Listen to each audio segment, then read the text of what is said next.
मिनश्शैतानिर्रजीम बिस्मिल्लाहिर्रहमानिर्रहीम अस्सलामु अलैकुम वरहमतुल्लाहि वबरकातुहू।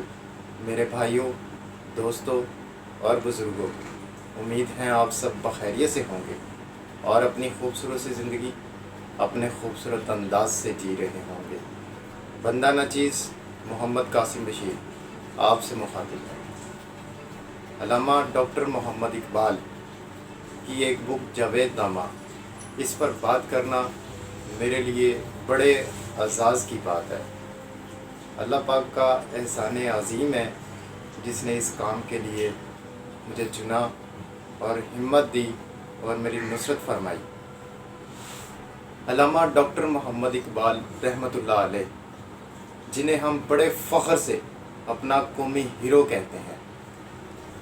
एक हीरो एक लीडर होता है जो अपनी कौम के लिए बड़े बड़े ख्वाब देखता है, लेकिन इस ख्वाब को पूरा करने के लिए वो छोटे से छोटे काम से लेकर बड़े से बड़े काम तक अपने कौम की रहनुमाई करता है ताकि उस ख्वाब को पूरा किया जा सके।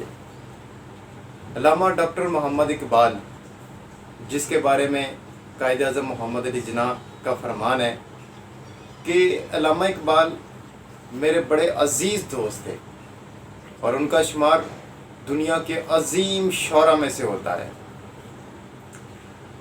वो तब तक ज़िंदा रहेंगे जब तक इस्लाम ज़िंदा रहेगा, और उनकी शायरी हम सब के लिए, हमारी नस्लों के लिए और हमारी आइंदा आने वाली यंग जनरेशन के लिए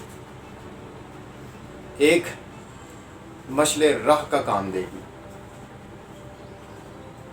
जो चीज़ किसी के लिए जितनी इम्पोर्टेंट होती है वो उसके साथ उतना ही जुड़ा हुआ होता है, उसका रिश्ता उतना ही उसके साथ मजबूत होता है।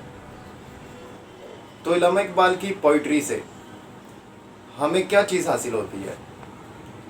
हमें अपने आप को पहचानने के लिए, अपनी खुदी को पहचानने का दर्स मिलता है कि अपने आप को बेदार किया जाए।